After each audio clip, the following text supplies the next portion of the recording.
back to that, that registry. That's really important. I don't know if any of you are aware, there's now an EDS co-morbidity coalition that's been formed, and I've been very honored to be a part of it. And what we're doing, we know that a lot of the EDS patients have this and this and this and this, but how do we put the pieces together? How do we find what that connection is? How do we find how to help the different people? So, you know, you might have Chiari, EDS, Marfan's, you know, and any number of different things. But with so many of those things, we also see dysautonomia, we see mast cell issues, we see so many things. And the only way to connect the dots is for all the organizations to get together and talk and try to see if we can come up with some answers. And that also means research, and we're coming up with research projects. We're working on, basically they call it a toolkit, but it's going to be a guideline basically for physicians from primary care on to the specialists, to when they see the patient and they see there's something wrong, they suspect it might be one of these things. What do they do? What do they test? How do they treat them? Who do they send them to? And then that next person that sees them, the next specialist, will have information on what they can do also. So there is a lot of dedication with all these very intelligent providers who are giving up their time and a lot of efforts to try to find answers for the patients and try to see what they can do. So I just want you to know, I feel the future, a lot of answers are going to unfold. There's going to be much better care offered for the patients, and I think in the young person's lifetime, a lot is going to change. So it's a much brighter future ahead, I'm sure. So I just wanted to let you know that. But one of the things that we need in order to do this research is information from the patients. And that's how we get this information, by having these registries. And unfortunately, you'll see a registry from the EDS Society, you'll see a registry from the CSF, you know, you'll see registries from all different organizations. And it takes time, but that's how we're going to be able to get that information to try to find answers. And they will ask you if they can get in touch with you. No one's going to look at your information without your permission. So please, I know it takes time, but please join together with us and help us to find those answers so that we can help you. Okay? So I'm also hoping to have some type of a fundraiser, probably on October 13th. We have a band who is interested in playing for us, donating their time, so I will be in touch with the patients and the different people interested to see if you are interested in coming and helping to support us to help raise some money for the CSF, because all of these things, traveling to meetings, you know, getting the physicians together, it all takes money. So I want to see what we could do to do our part to help out. Okay? So at this point, I'd like to introduce our expert speaker. I'm honored to introduce Dr. James Glenn. James Glenn is he's board certified in internal medicine and in cardiology. He completed his medicine training at the Ohio State University Hospital in Columbus, Ohio, and then served as chief medical resident at the University of Missouri Medical Center in Columbia, Missouri. His cardiology training was begun at the University of Missouri, and following a period of service in the U.S. Army at Raymond Bliss Army Hospital at Fort, I don't know how you pronounce that, Huachuca. Thank you, Arizona. The cardiology training was completed at MUSC. Dr. Glenn was in the private practice of medicine and cardiology in the Charleston community for a number of years, returning to join the cardiology faculty in 2001. He remains active as a general cardiologist in both the outpatient and the inpatient setting. He has a particular clinical and investigational interest in patients with cardiovascular illness and multi-system disease, to include those with refractory angina pectoris and autonomic dysfunction. So at this point, I'd like to introduce Dr. Quinn. Thank you so much for joining us tonight. Thank you for having me. I wanted to give you at least our beginnings of understanding in chronic orthostatic intolerance. It's not as far afield from your own interest as you might think, and I hope that'll become apparent as we go forward. And I think that we could do this best by taking you through the experience that we have had with an instructive patient. I first saw this lady some years ago, and we're now 5 or 6 years into our experience with her.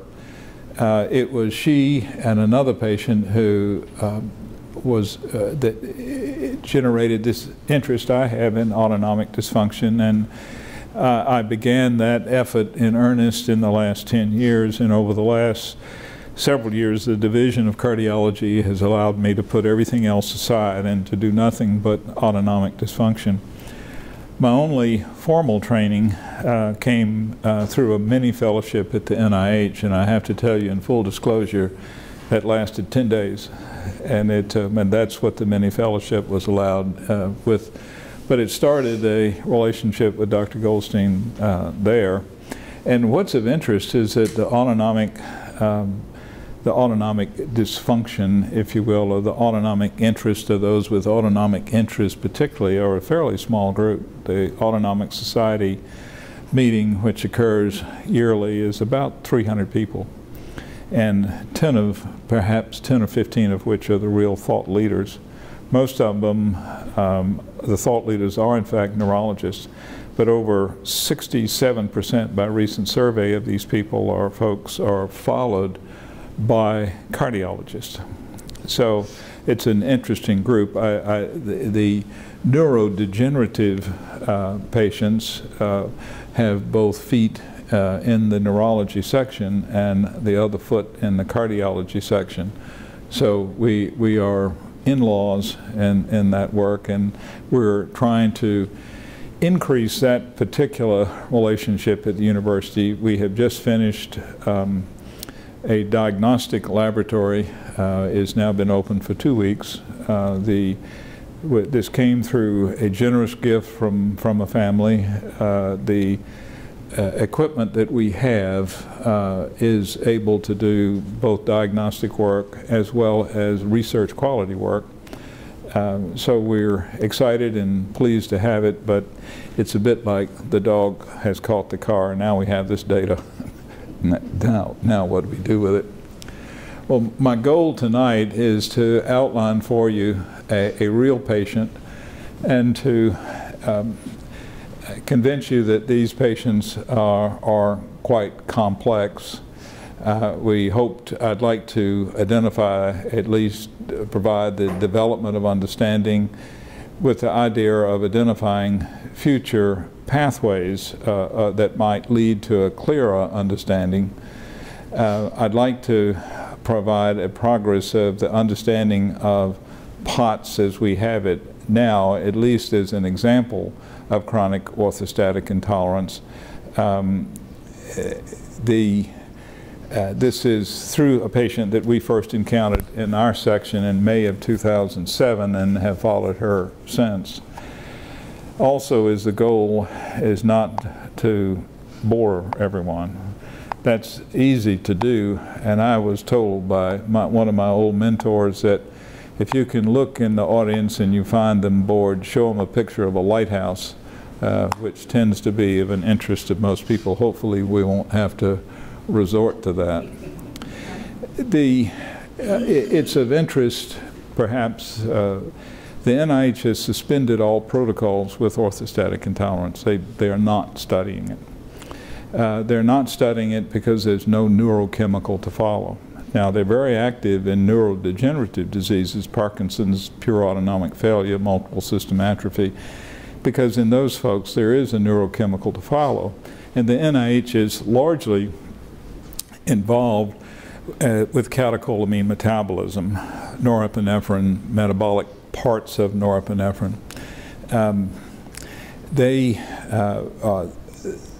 There are a number of groups, or at least several groups, that are attempting to do basic research at Toledo, for example, in Dallas with Steve Bernino, and hopefully they'll be able to provide sufficient data to the NIH that they will then be funded such that additional interest in study through orthostatic intolerance will then develop. The NIH is very careful with their assets, and they are not anxious to fund those things unless it's very clear it's going to go somewhere. So basic support for orthostatic intolerance has been at a grassroots level with the idea of developing additional and thoughtful understandings that can be presented to the NIH so that additional funding through R01 grants and such can be provided. And most of that work right now is being done in alpha-1 receptors at Toledo, for example. The other has been through, if you're interested in autoimmune ganglionopathies, and seronegative autoimmune ganglionopathies, which is yet a different challenge, and we'll mention some of that here. Now, I have asked for help from, you remember this great Eddie Murphy character, Professor Grump, wasn't that his Crump was his name? But he's going to keep me straight and on topic. I don't know how much weight Eddie Murphy had to gain to do that character, but it was a ton. Warnings and disclaimers: I have nothing to declare regarding conflicts of interest. You need to understand that autonomic dysfunction people tend to drone on, kind of like the diseases that have attracted their attention.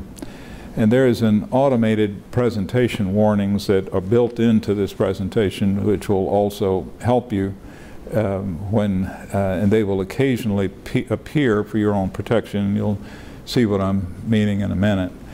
Now, chronic orthostatic intolerance, aside from the neurodegenerative diseases, include POTS of a high flow phenotype, POTS of a low flow phenotype, neurocardiogenic syncope, which otherwise might have been entitled simple feigning, but as you well know, there's nothing simple about feigning, and there's certainly nothing of simple feigning that actually exists. And then IST, inappropriate sinus tachycardia, and all that come together to make some sort of a combination, and that's the individuals that we see with combination. And it's of value for us to tease some of these apart, because those with high flow POTS are treated in a different way than those with low flow POTS. The neurocardiogenic syncope folks are treated in a different way, and IST is clearly treated in a different way. So that's what the professor is saying. What? What are you talking about?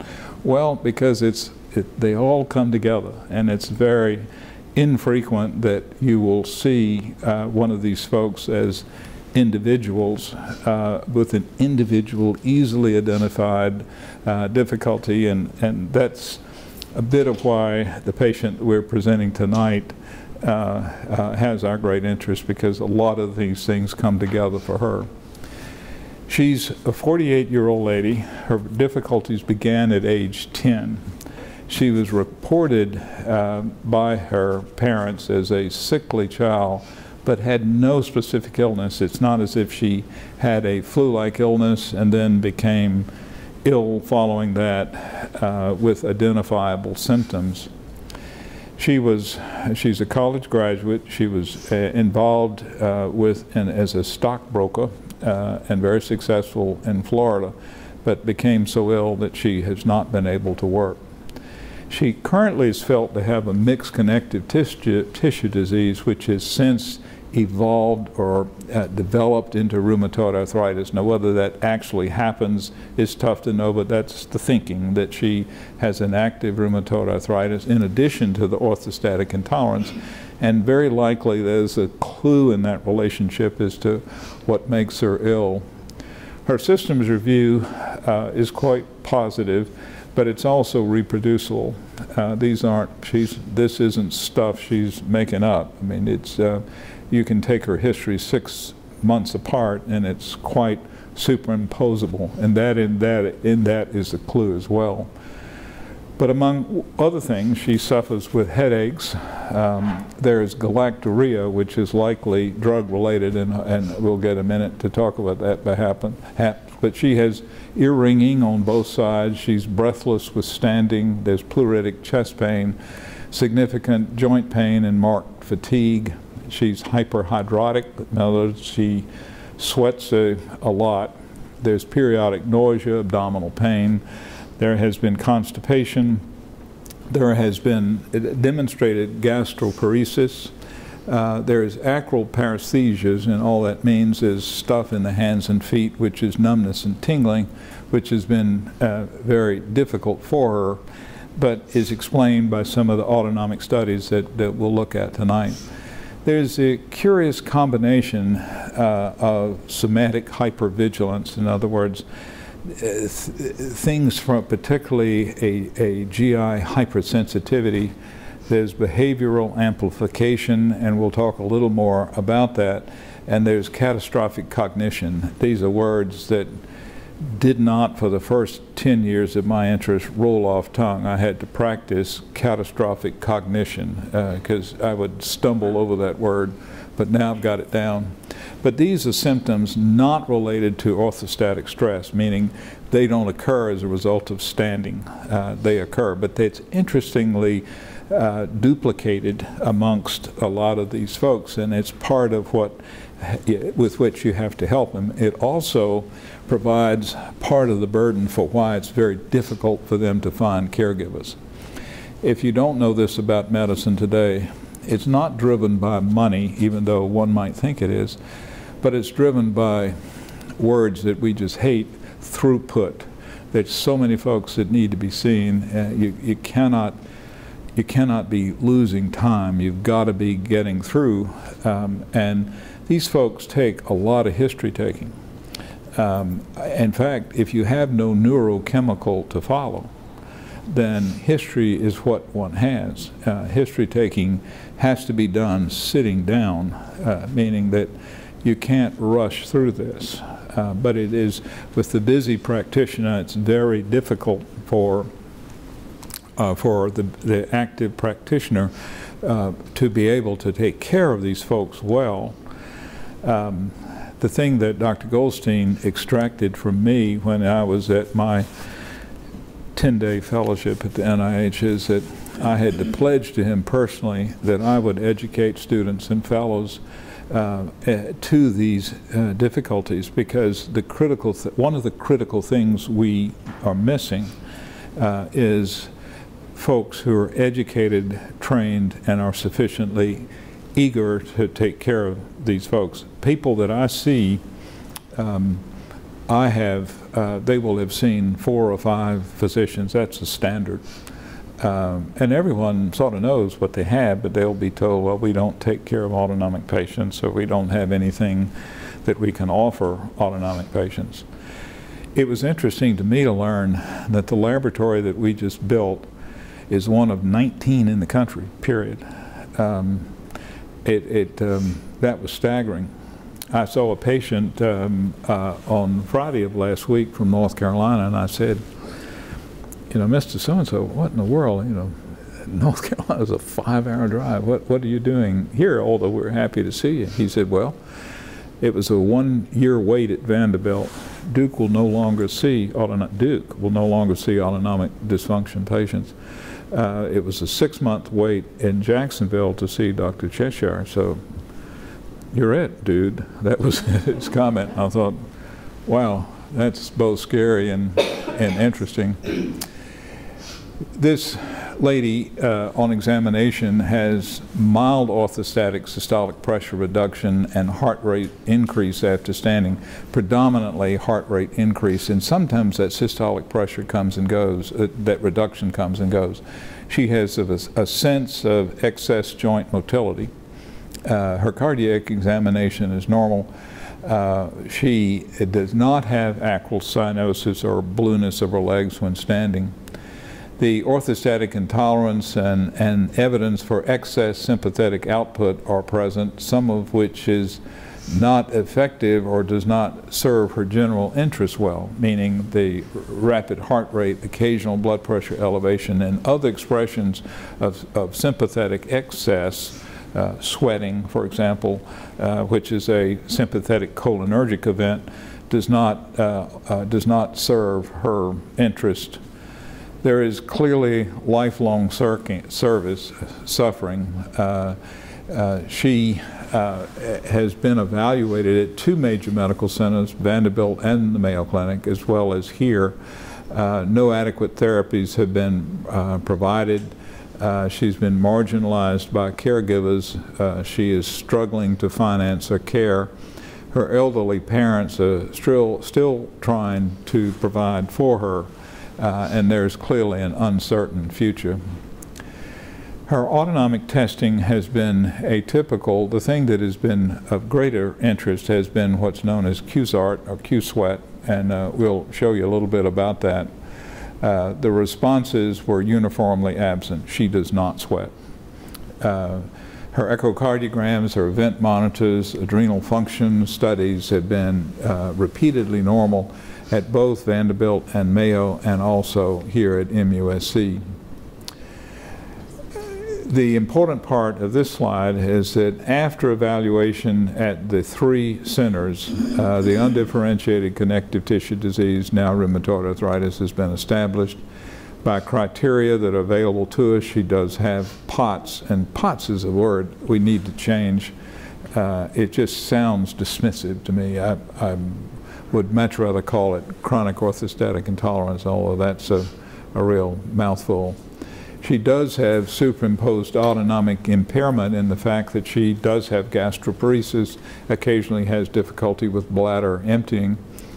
One might be tempted to call her pure autonomic failure, but she is not, based on the absence of fixed heart rate and also because of sensory changes which are not characteristic of pure autonomic failure.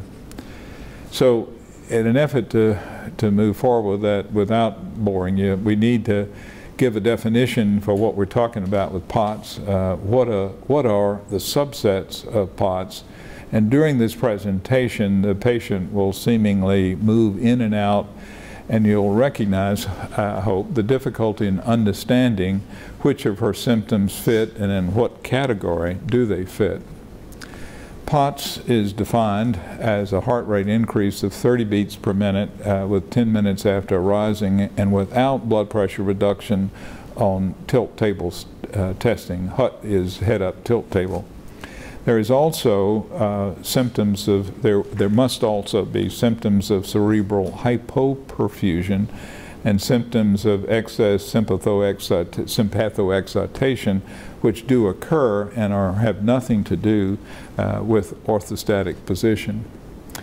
If one were attempting to begin to separate these phenotypes of POTS, there are those associated with cerebral hypoperfusion, lightheadedness, blurred vision, the cognitive difficulties, and generalized weakness that have come to be part of what is known as high-flow POTS.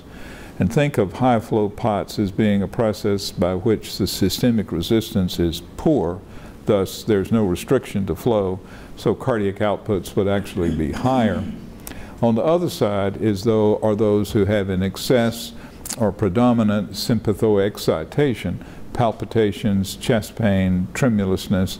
They have come to be known as low flow POTS or hyperadrenergic POTS. And there are some differences, and there are some therapeutic indications or therapeutic differences as we struggle without neurochemicals to determine how can we best treat these folks with POTS. And if you'd like, At the end of the session, if there's time, I will go through what we've established as our one-center approach, therapeutic approach to the treatment of POTS.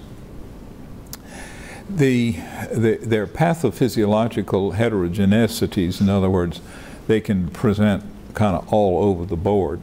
Most are females, isn't that curious? 4.5, 4.5 to 1. Obviously, there's no half female, but in taking large populations, it's about 5 to 1. Most of them are between ages of 15 to 25. There are multiple chronic symptoms. Only a few have well-defined autonomic dysfunction. There's a strong superimposition of physical deconditioning, which makes the complex much harder, because as they deconditioning and POTS begin to look one like another. And there are a lot of psychological factors, and unfortunately some of the primary providers see the psychological factors and assume those are primary. They in fact are not. The illness itself is primary. Psychological factors tend to attach themselves to younger people because, think a minute, they're from 18 to 25. Is some of the most productive time. That's when they're finishing their education, and often they aren't able to do that. They are making relationships, they're marrying, and a lot of them lose that opportunity too because of the illness. Psychological factors are not the primary. This effort will focus on the heterogeneity, the expanded view of the pathophysiology, and we'll talk some of that, and the comorbid conditions. I have to tell you that a lot of this information has been taken from textbooks and review with some of our own experience, but our experience has not been sufficiently broad that I could give you a presentation based only on that with which we as specific individuals have seen. POTS is a specific syndrome of orthostatic intolerance.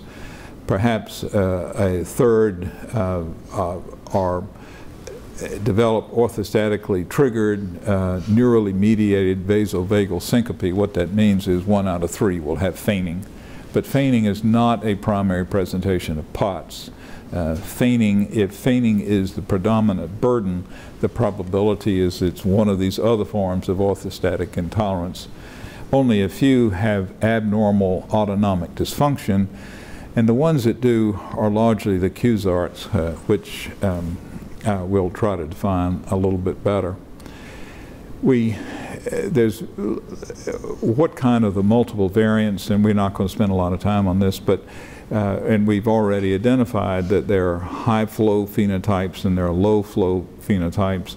There are others that we have to think about because they are going to appear at some point. There are those who have inborn metabolism of norepinephrine transferred dysfunctions, and transported dysfunctions, meaning they're going to have very high norepinephrine levels that are going to provide this sympathetic excitation that we touched on.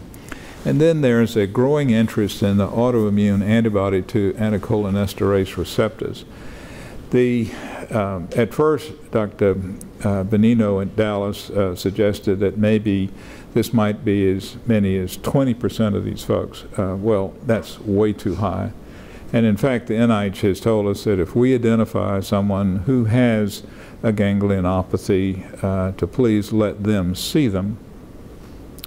Now, that would include the autoantibody. The autoantibody is done in specialty laboratories. The laboratories are currently out of reagent, so we've spent the last 3 or 4 months kind of trying to guess. There is a presentation of the autoimmune ganglionopathies that are seronegative. In other words, they don't have these antibodies. And this has been identified also by Dr. Benino and Dallas. They don't have, for the fun of mentioning, the pupillary findings that those with the seropositive ganglionopathies have, and they're treated very differently.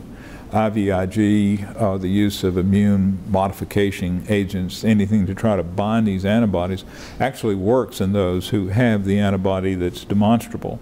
And those who don't, it doesn't work at all, and they only respond to a high-dose steroid. And I asked Dr. Bernino, you know, what am I going to? What do I do? Do you really think I ought to be giving high-dose steroid to these that I'm guessing about? And he said, well, if they don't have incapacitating orthostatic blood pressure reduction that's keeping them from getting out of bed, don't treat them. So you can see how vague our understanding is and how vague or how difficult it is to actually choose the proper therapy for these folks. We've already mentioned the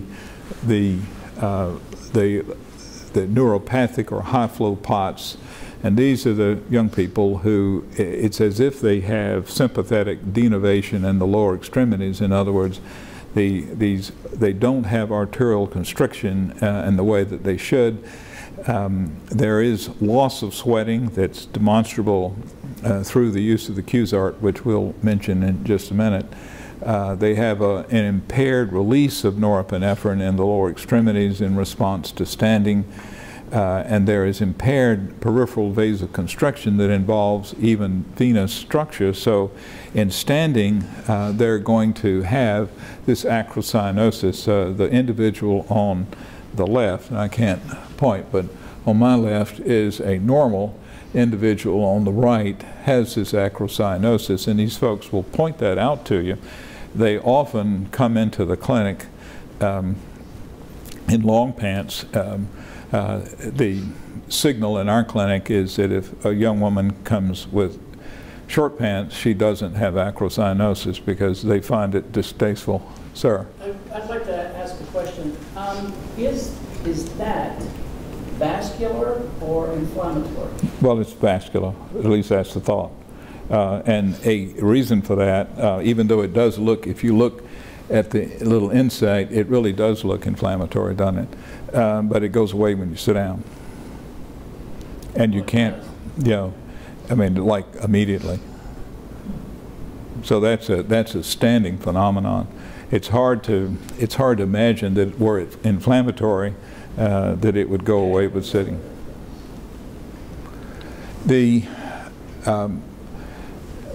There are autonomic function studies that they define this group, but particularly the definition is in the pseudomotor denervation. Pseudomotor, remember, is just simply the nerves that innervate the sweat glands. So a lot of these folks really do not sweat. And the way we do this Cusart study is that, and I'll show you a picture in a minute from my own lab, but and within a very short capsule, you place acetylcholine. And acetylcholine is a neurotransmitter that is responsible for this nerve traffic to other sweat glands that then sweat, and we can actually measure the sweat in nanoliters that's actually measured in moisture. We do it with a short electrical current that is placed for a period of some minutes, and then you measure with a receptor the amount of sweat as indicated by moisture, and you get a very defined picture, and there's a latency that is measurable, and in those who are really impaired, there's just no sweat at all. In others, you see very keen displays that are indicating significant moisture. Some of these folks do not have sympathetic innervation in the myocardium, which in theory you can show through a form of nuclear testing. That is available to us, but insurance companies won't allow it unless you're looking for a pheochromocytoma, which is not in the chest. So from time to time we have fibbed and gotten MIBG studies and just shot high, hoping for the best. The receptor antibodies are thought to be identified in this group, although we have had a difficult time identifying. I found one in the period of time that I've been looking, and her antibody titers were pretty low. And you might, as we've mentioned, be interested to know that there are a lot of seronegative studies, or seronegative individuals with ganglionopathies. There has been a recent display in some of the web literature that there's a laboratory in Germany measuring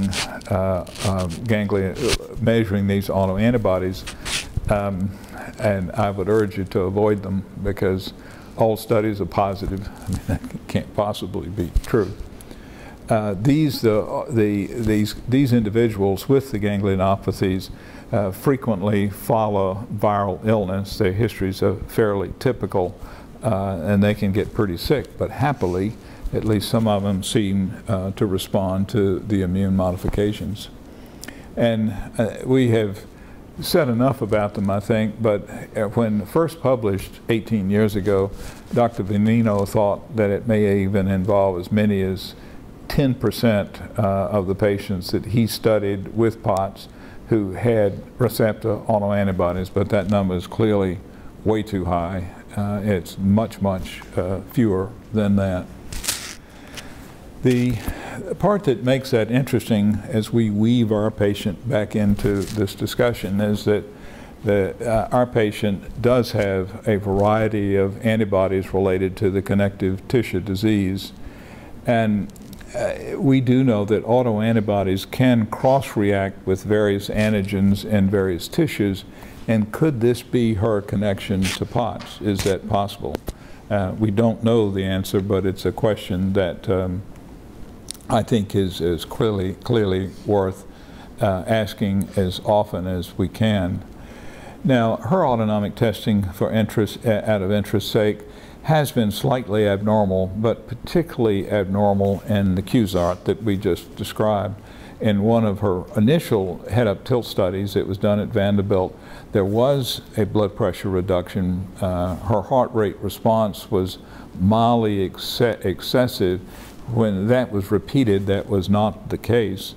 Her Valsalva, which you may know about, was mildly decreased, which gave some evidence for abnormal vagal influence on the heart, but the real striking abnormality came in the Q-Zart or Q-Sweat. Just for fun, this is the data we were able to get from the Vanderbilt head-up tilt study, and there's some clues in this because if you note that with the sitting numbers and then standing after 5 minutes, her heart rate increased to the point that POTS is defined. And 11 minutes later, her heart rate starts to go down and her blood pressure goes down. So what was really happening was that she did in fact have POTS, but then she has an element of superimposed vasodepressor event, and that combination of POTS plus vasodepressor syncope, part of that Venn diagram, has been defined in a number of individuals with what has been called POTS.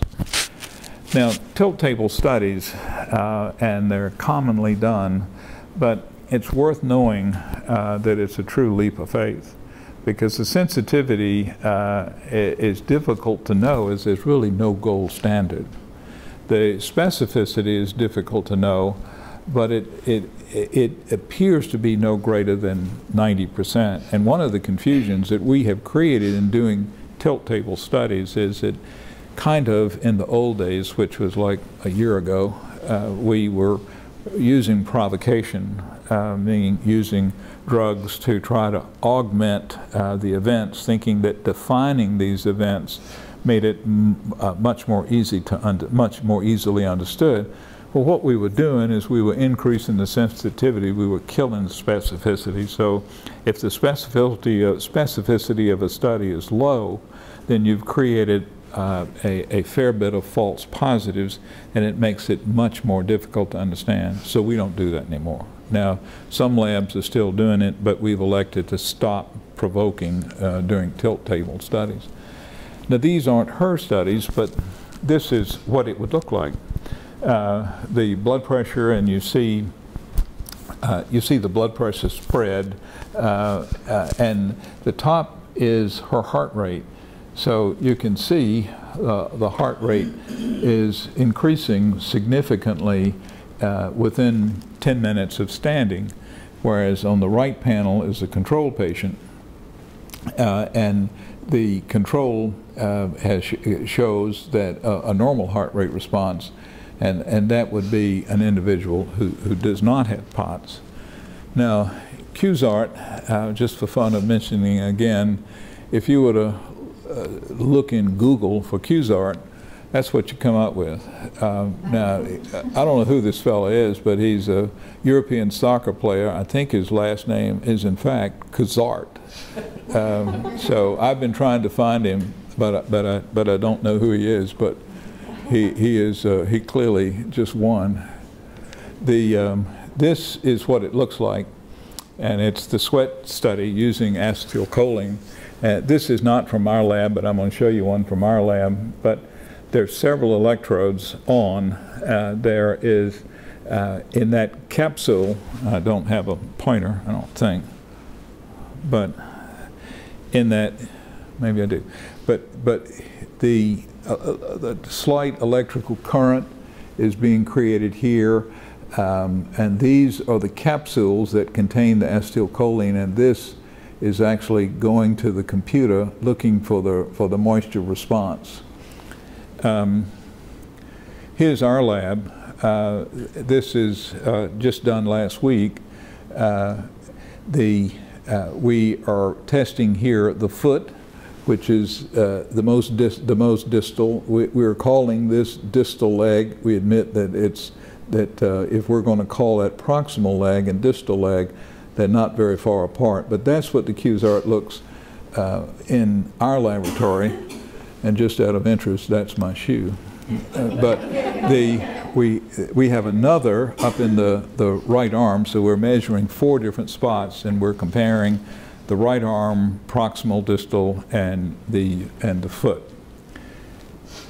In the hyperadrenergic POTS, now this is the other variety, there's some differences. Largely, norepinephrine is much higher with standing. You may know that norepinephrine is the sympathetic neurotransmitter. These folks have higher pressures when they stand versus no pressure increase. They can be treated differently, and they have significant significant sweating as a response to the sympathetic cholinergic events. It's this hyperadrenergic group that may or may not be associated with mast cell activation disease. Now, mast cell activation disease is an entire study in its own, and it's very tough to understand it for us, largely because the histamine studies are universally negative. You'd almost have to have a line in, an intravenous line in someone when they're having a mast cell expression to identify tryptase and the other histamine metabolites. So we don't measure them anymore. We take a keen history looking for it, especially in those that we think have an hyperadrenergic form of POTS. The reason to do that is they are treated differently. The hyperadrenergic individual responds better to beta blockers, yet the person with mast cell disease, beta blockers activate mast cells and make them worse. We have had that experience with other drugs that we'll mention in a minute, particularly Hyperadrenergic, which is a recently available drug to us that's been very helpful, but it destabilizes mast cells. So the individual with hyperadrenergic POTS and clear mast cell activation disease is another difficulty, and it's certainly a difficulty over which we have stumbled. This is just another expression that we've already covered with the individual with mast cell activation disease and how they are different. Now, we've spoken about the hyperadrenergic, the neuropathic, which is the high flow. This, if you'll recall, is the low flow, but the hyperadrenergic, sympathetically expressed patient, the neuropathic or the high flow individual, and this ganglionopathy or an autoimmune group. And we sort of speak of these as if they're all separate. The truth of the matter is they're not. it's a big Venn diagram. The Venn diagram, all of it comes together.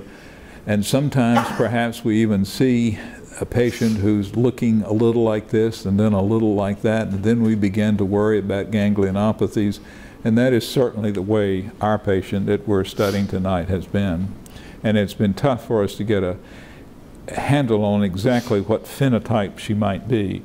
Physicians, caregivers of any sort, have a great need to categorize, to isolate and identify this is this, this is that. It gives us a little sense, a better sense of how to treat them, but it serves, it treats our own anxieties about what in the heck we're doing. Ma'am? Is it possible for a person to have both, all the symptoms from both, like from the high and the low? Yes. And they can, that's kind of what we're trying to show. They can, and I'm confident our patient has done that. Some of my notes end with comments like, there's certainty that this is hyperadrenergic, and then I back off very quickly. No, we're not seeing the high sympathetic expression that we had seen. Whether they come in and out, maybe they do that.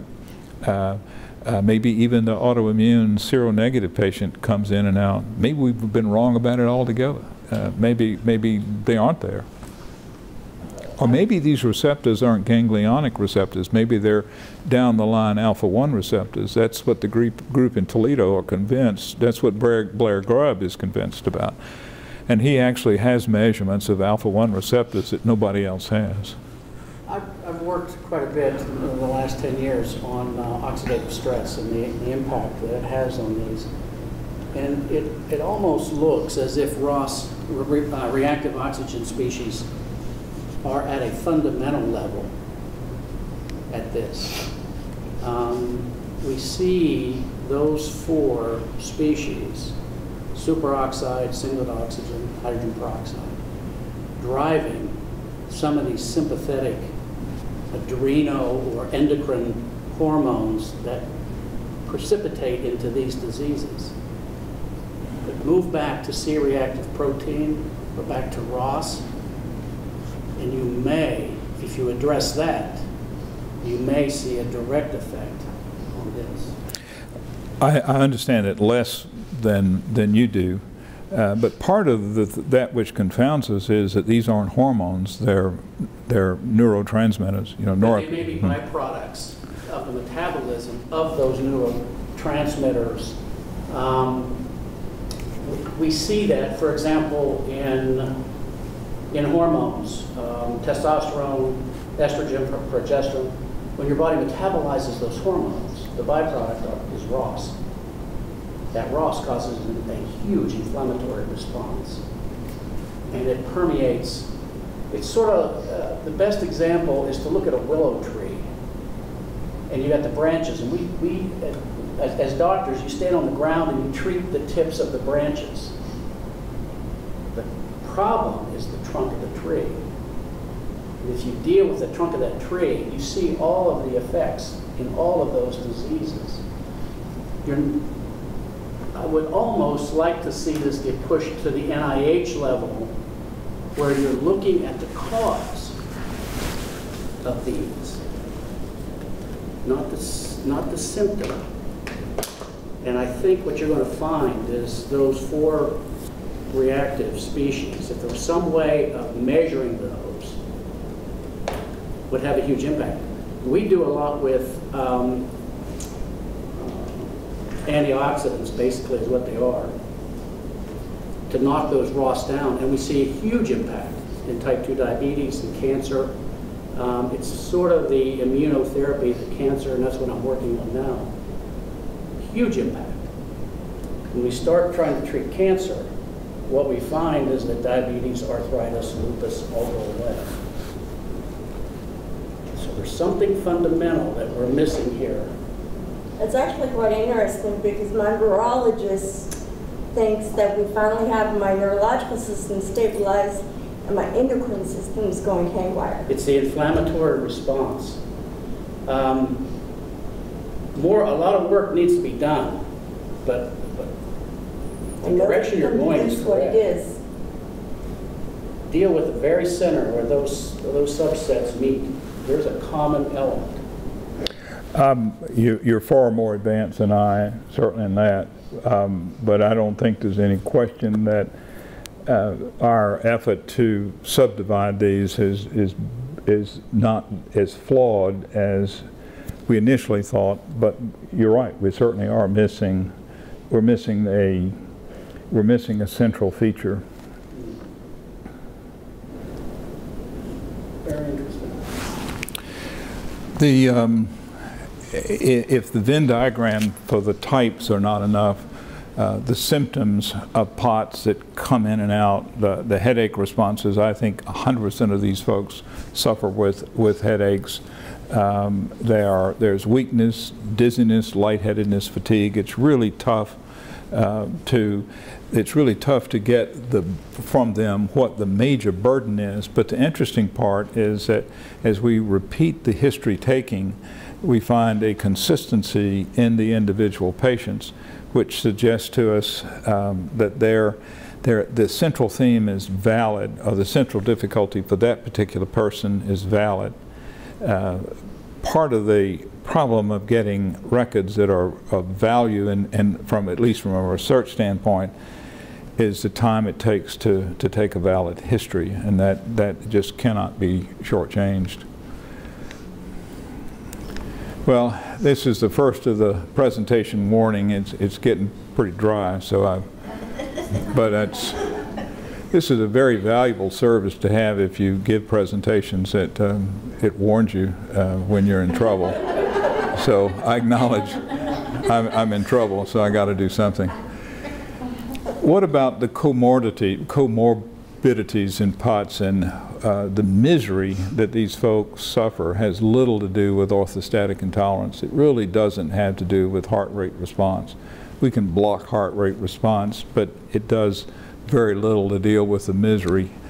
The misery, the part of this slide, I realize it's busy and I'm likely to get a warning about this, but it is the hypersensitivity, meaning that a very little response, particularly from gut, is perceived as a major response. There's hyperalgesia, that meaning that which would not otherwise produce pain is perceived as pain. There's the catastrophic cognition, which seems to be universal when folks really feel bad. It means that everything is interpreted as a harbinger of a bad outcome. Is the gut telling the brain, this is an interesting part to me, and I understand it far less and completely, but is the gut telling the brain that something's wrong, or is the brain telling the gut that something's wrong? We've talked a little bit about sympathetic and parasympathetic. The real confusing part for me is the enteric autonomic nervous system. So much, if one can block the sympathetic activity, then motility tends to return. And we have seen that in individuals who have received the spinal stimulators, the dorsal root ganglion stimulators that are probably blocking afferents, and it's reducing sympathetic traffic. And by blocking sympathetic traffic into the gut, then motility is going to increase. At the same time, along these afferents, they are pain fibers, so the dorsal root ganglion stimulators seem to be blocking some of the pain, but maybe what they're doing is blocking the afferents that are reducing sympathetic traffic such that motility improves. Almost everything improves when motility improves. I knew it. The slide's too crowded, so I'll try to do better. This is a very expensive part of the presentation, but it's worth it because it saves us all. We have mentioned, but we'll outline again, some of the co-morbidities in POTS, the visceral pain and dysmotility, chronic pain, insomnia, fibromyalgia, whatever that is, orthostatic headaches, and the joint mobility have been prominent features of those with POTS, and it has little to do with the orthostatic changes. We mentioned the combined form of those who have the high flow POTS and periods of fainting. One of the contributions that Blair Grubb has made has to identify this combination that seems to occur of the high flow POTS and syncope. Fainting has not historically been part of POTS, but there are a group of those who do experience fainting that have certain characteristics that if we were smarter we'd be able to see. It's the combined form that I think are seeing more and more frequently of individuals who do have POTS but then have superimposed neurocardiogenic or vasodepressive syncope. Those with hypermobility, Ehlers-Danlos, it has autonomic testing of those with Ehlers-Danlos has been of great interest to us. The Ehlers-Danlos type 3s, for which there's no genetic studies, the best we can do is to identify these folks by doing Beighton scores, and Beighton scores is time consuming, and it's practitioner related, you know, what really is an extension of an arm, what really is an extension of a leg. It's very easy to take a thumb and put it back on a forearm, much harder to do the others. Easy enough to bend over at the waist and put your hands flat on the floor. But I mean, I go through the Beighton scores. I don't think I have a lot of talent with a Beighton score, but one of the subsets that we have encountered is that young women who were gymnasts or were ballerinas in high school have a much greater probability, don't repeat this, but I'm telling you what we think, have a much greater probability of having EDS3 than a high Beighton score. Isn't that interesting? What about POTS and Chiari? In any event, just to go back for a minute to the EDS, in trying to define them, the studies, and they haven't been lots of patients, but finding 20 patients with POTS that certainly have EDS3 is not a very easy thing to do. But what characterizes them is that they have twice as many patient visits as others. They're often taking more medications, and they're more likely to have to see someone who is in pain control, because pain and EDS are a significant factor, and it is tough to treat. I asked Dr. Goldstein once, what do you think's happening with EDS? And he said, I don't know. He said, I think there's a connective tissue that surrounds the lower extremity arteriole, and the arteries don't respond. I don't care how much norepinephrine you put in the receptors. POTS and Chiari 1, there was, in the popular media, there was a suggestion, and I realize I'm speaking to those who know a great deal more than I about Chiari 1s, but that there was a hindbrain compression that was creating this response of POTS. From the studies of which I'm aware, that it is concluded that the herniation of the cerebellar tonsils is not a common cause of orthostatic intolerance. Now, the jury is obviously still out, but I think that for me, to suggest to a patient that the Chiari 1 be dealt with surgically, and to suggest to them that the orthostatic intolerance is going to go away as a result of that, I don't feel like I've got the data for that. Ma'am? I actually have Chiari 2, was born with heartburn with 2 of them, used to faint all the time as a kid in high elevations. They never figured out what it was. After having my decompression surgery, I've not passed out since. And I mean, that's testimonial, and that's wonderful. And They've never been able to figure it out, and they never knew what was causing the fainting when I was young. But as far as I'm aware, there isn't good data to support the connection. Testimonial's wonderful, but it's hard for us to use testimonial and say to a certain person, if you have this operated upon, then the fainting will go away, because I don't think we have the data for it. It's almost an epidemiological study, a historical study to be able to do it, because you have limited data points to do this. The interesting part, though, is does the Chiari cause a fight or flight reflex? And a pain that causes a hormone release or a acetylcholine type of a response.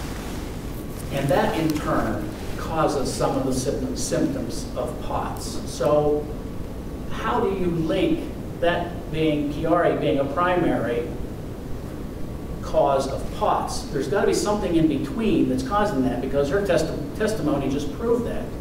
There was a pain relief or a fainting relief that stopped that pain receptor issue. And I also take norepinephrine and acetylcholine with my regular medications. Can I ask you, did you also have fusion along with your decompression? No. I'm more than likely going to be seeing Patel with that 3 days before I see him, because he never looked at any of that.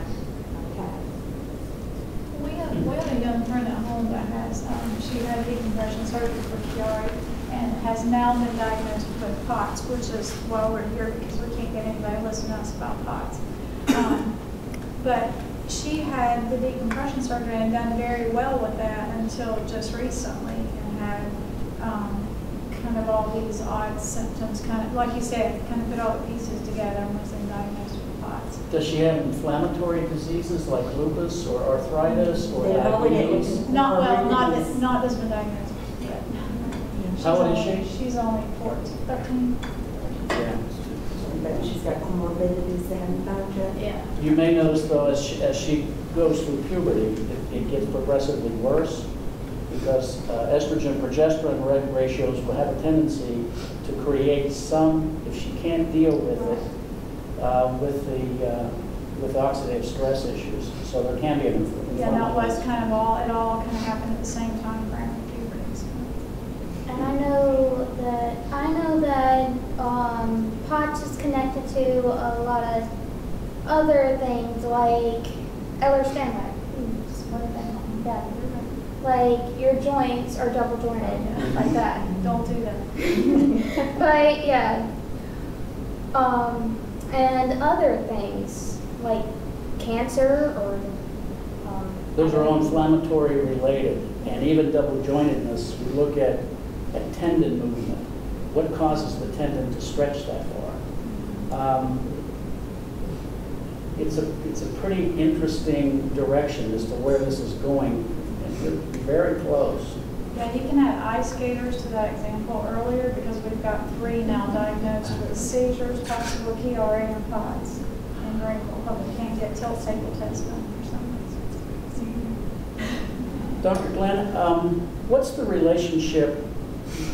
You mentioned earlier about connective tissue, and we see some issues also with connective tissue from an inflammatory response type program too, but it starts very early in life. Is it everyone who has POTS has a connective tissue issue? I don't think so. Okay. But I think that may be, I think some of these antibodies are cross-reactive. Whether they're actually going to be alpha-1 receptor antibodies, that's probably what's going to happen. Have you looked at interleukin 1B? No, I haven't.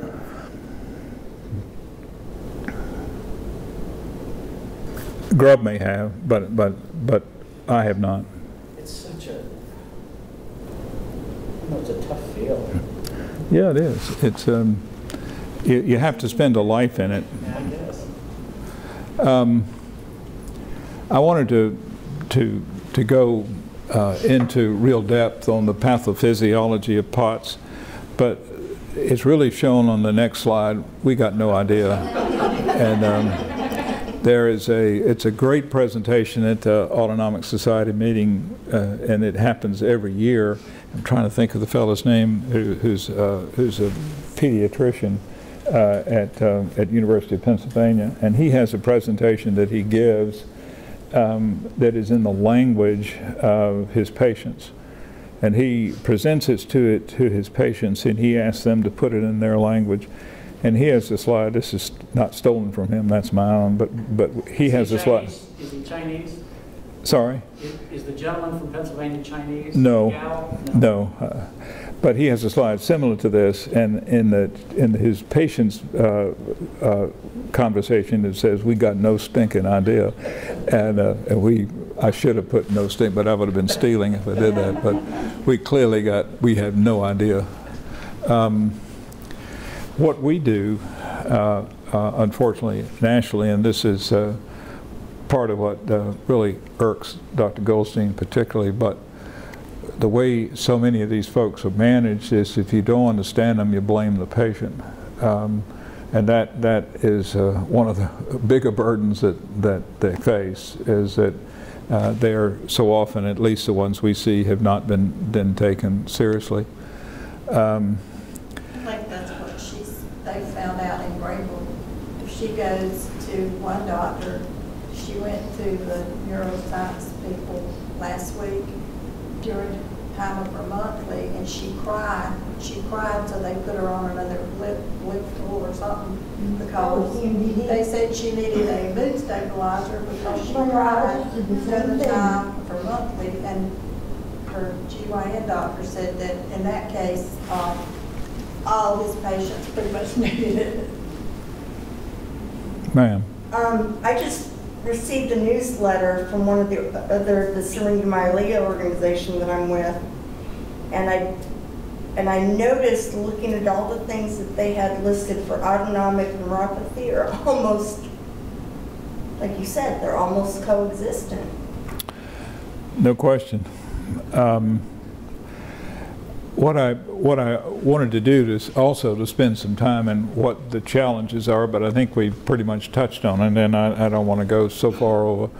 But the partial dysautonomia, or the neuropathic form, what is the centrally mediated event? We have a host of challenges that are pretty clear to us, and just trying to get going with it, looking for a central theme. We're both behind and yet struggling with it. And I don't want to spend a whole lot of time with the challenges, because I think we really have touched on them. The of Aberdeen has offered at least some opportunity especially in the people with inappropriate sinus tachycardia. That the reason to stop on that slide is that we really, even when that slide was made, we were not aware of how helpful of Aberdeen had been in dealing with the autonomic dysfunction part of it, even syncope, GI distress, headaches, and it has helped. We don't understand the why of it.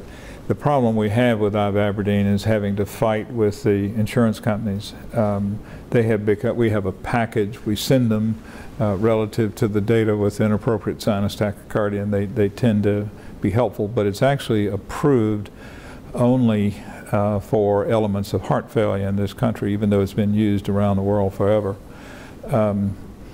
We have directed some of our folks to Canada to get the drug.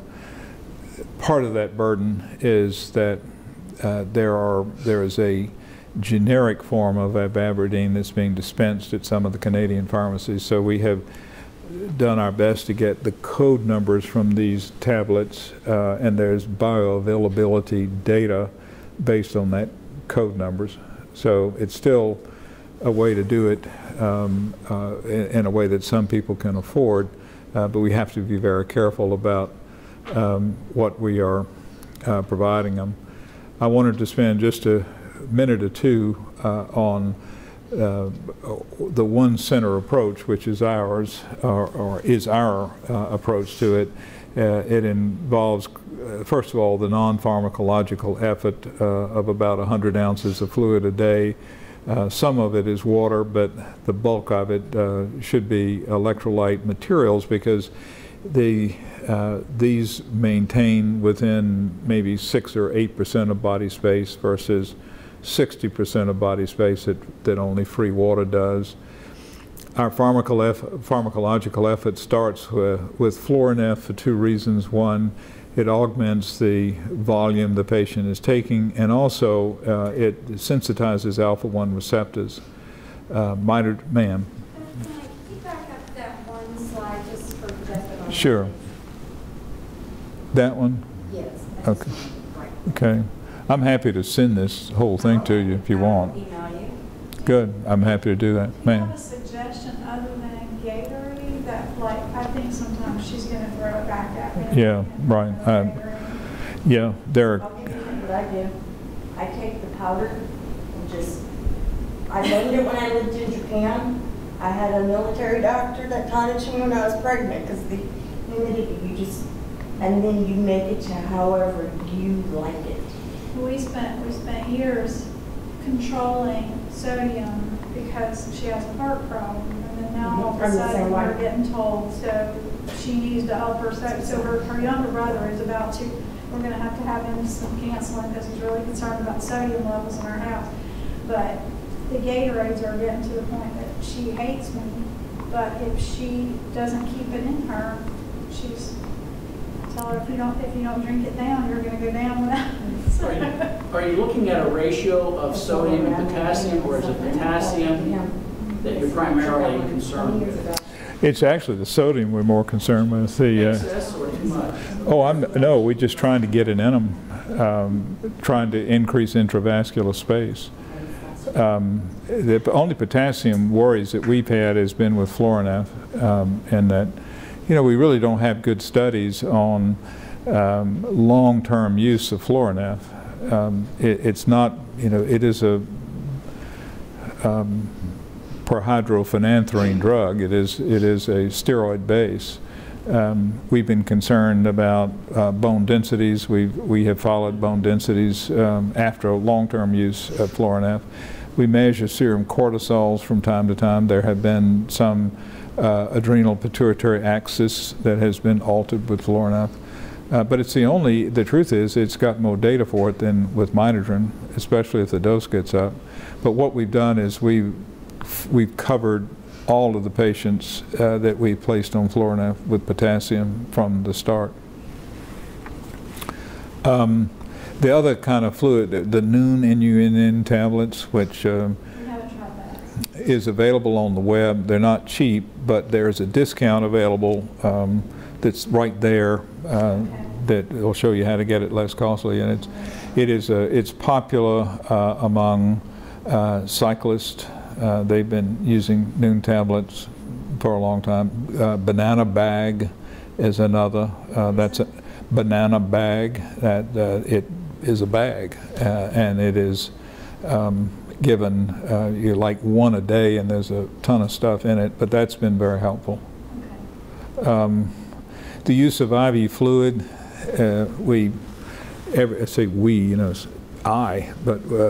from time to time has been utilized. We do our very best to avoid it because you're going to lose peripheral. Yeah, you're going to lose peripheral access after some time, and I think placing a central access I can't imagine doing that and sleeping. It's, we're asking for infection opportunities that, and Blair has done it more than, at least he tells me and I believe that, but but he has been very strict about who accesses these things. He has any folk who have central access are only accessed at a center given to dealing with indwelling catheters. Ma'am. Have you seen any information on using a handheld vagal nerve stimulator? Yeah. Yeah, I have, and I'm not clear what I think about it yet. I guess it makes sense, but I've first heard about it. Trying to think of Kelly's last name, who lives in Dallas, who's anyway, blank.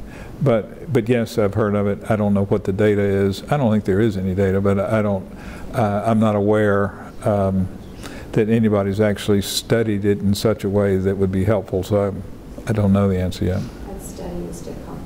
Say again. The coalition, the EDS Co-Morbidity Coalition, has a group that is going to study that. I mean, they are actually enrolling in that now, do you know?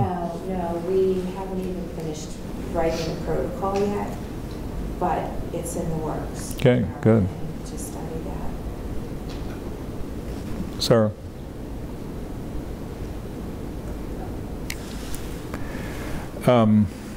Let's see where we were.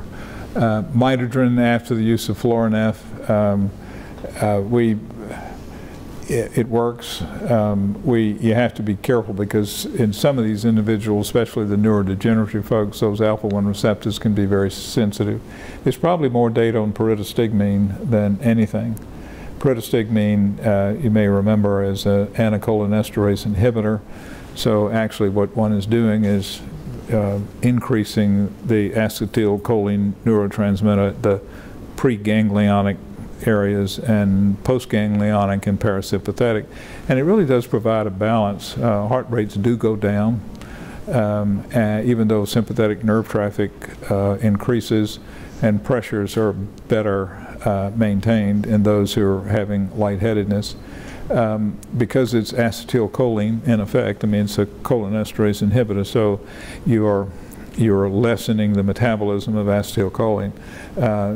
Giving it slowly is critical because there's a lot of GI cramping that occurs, and people, remember, sympathetic cholinergic, they sweat.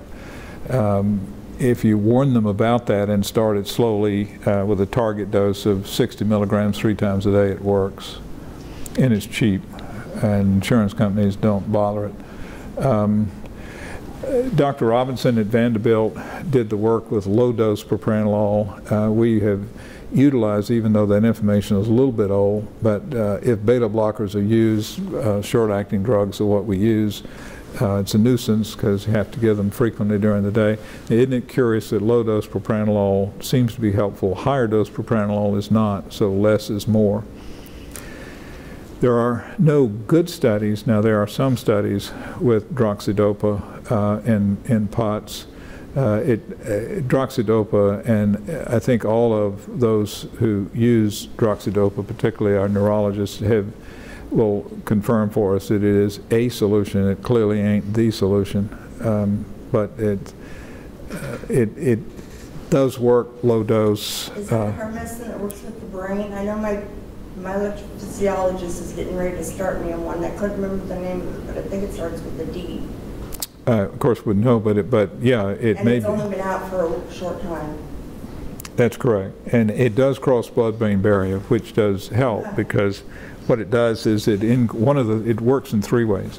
One, it is a norepinephrine precursor, and it isn't dependent upon the enzyme that's necessary to go from dopamine to norepinephrine, and it utilizes, I've forgotten the enzyme, but utilizes another, an enzyme that is clearly available. It gets metabolized in the norepinephrine and used. Then you've got more norepinephrine at the receptor site. The second way it works is that it is a direct stimulator, very similar to midodrine. And 3, it crosses blood-brain barrier, which midodrine does not. And by crossing blood-brain barrier, you're going to increase central sympathetic traffic. with this droxidopa, is it similar to levodopa in that you can build up a resistance or a rejection of the drug? That's a great question. I don't think we know, because if you look about, I mean, long-term use in droxidopa, there's no data of which I'm aware. I mean, it's like weeks. I think others are trying to put it together, but I don't know the answer to that. It's not hard to deal with, and the Lundback, who distributes or has really gone out of their way to make it helpful. Most patients wind up not paying anything for it. So it's clearly not the, but it is perhaps an answer. Ivabradine, we've talked about. There are some reports on Ivabradine in POTS. The problem is that it's not approved in this country for it, so it's harder to convince insurance companies if you're dealing with POTS. If you're dealing with IST, it's much easier. Just an aside that is of interest, but we have to be careful because we don't have neurochemicals to follow. We have to be careful that we're not missing things like beta-hydroxylase deficiencies. That's not all that easy to identify, but just for fun, these folks have periorbital swelling. Their norepinephrine levels are low, but their precursor levels are very high, and you get that information in catecholamines. And we have one, we think it is, to really know, it takes genetic studies. Genetic studies are available, but insurance companies don't pay for them. But I think we have one beta-hydroxylase deficient patient. Mutant TTR amyloid is yet another whole subject, which is in itself fascinating. And we're beginning to really look a lot more for TTR. Now, the mutant TTR, just for fun of mentioning it, is in older individuals, largely males over 60, but there are other TTR amyloids that are there that are hereditary and not wild types. And we've mentioned AAG a lot more than we probably should have because it's so darn rare. Another warning. Yeah, it's pretty definitive. I'm done, it's telling me. So it says, show a picture of a lighthouse or something. Okay, there you are. So that's what I know, and perhaps a lot more than I know. But it's a fascinating subject. It's fascinating. It's remarkable the number of people who suffer with it, who have tons of comorbidities. The lack of interest in the general group of practitioners for reasons that are understandable. A, it's difficult. B, it takes a lot of time. It's hard for these folks to do better, but every now and then you're gratified by one of them who does do better. And the other thing I have, of which I'm convinced, and it speaks to what you were saying also, is that in those who have the pure orthostatic intolerance, not the EDS folks, perhaps not the hydroxylase deficient individuals, this is not a lifelong pattern. I've not been at it long enough to give you 20-year follow-ups, but my conviction is that these folks do not live their life with this. They do better in pregnancies, by the way, isn't that interesting? But that there is a life beyond this stuff for them. So thank you for staying awake. You're very kind to do that.